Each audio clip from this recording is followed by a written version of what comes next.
Hello guys, welcome back to my YouTube channel. তো তোমরা সবাই কেমন আছো? আই হোপ সকলে অনেক ভালো আছো।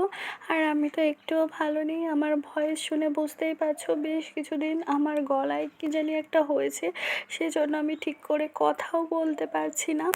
আর এই ভিডিওটা পুজোর অনেক দিন ধরে পড়ে রয়েছে, কিন্তু আমি আমার গলার জন্য ভয়েস ওভার দিতে পারছি না বলে ভিডিওগুলো আপলোডও করতে পারছি না।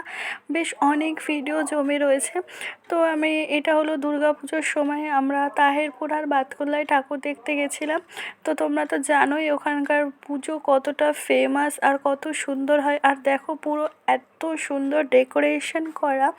তো তাহেরপুরে আমার মামার বাড়ি, বেশ খুব মন খারাপ করে। তো দিদা যেহেতু আর নেই, সেই জন্য আর যাওয়া হয় না, শুধু পুজোটা দেখে চলে আসা হয়। তো তারপর দেখো ওরা খাওয়া দাওয়া করছে, যেহেতু ভোর হয়ে গেছে সেই জন্য আমি বেশি রাতে খাওয়াটা মিডনাইটে আমি একদমই প্রেফার করি না। তো যাই হোক, খাওয়া দাওয়া করে চলে এসেছে অনামিক ক্লাবের ঠাকুর দেখতে। এখানে একদম ফেমাস পুজো, তোমরা তো জানোই, বাতকুলাতে যারা আসো তারা তো সবাই জানো।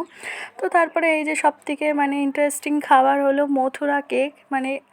সবাই, আমাদের বাড়ির সবাই এটা খুব খুব ভালোবাসে। তোমরা কে কে ভালোবাসো খেতে আমাকে জানিও, একদম ফেমাস কেক। তো যাই হোক, ভিডিওটা কেমন লাগলো অবশ্যই কমেন্ট করে জানিও। তো চলো টাটা, বাই।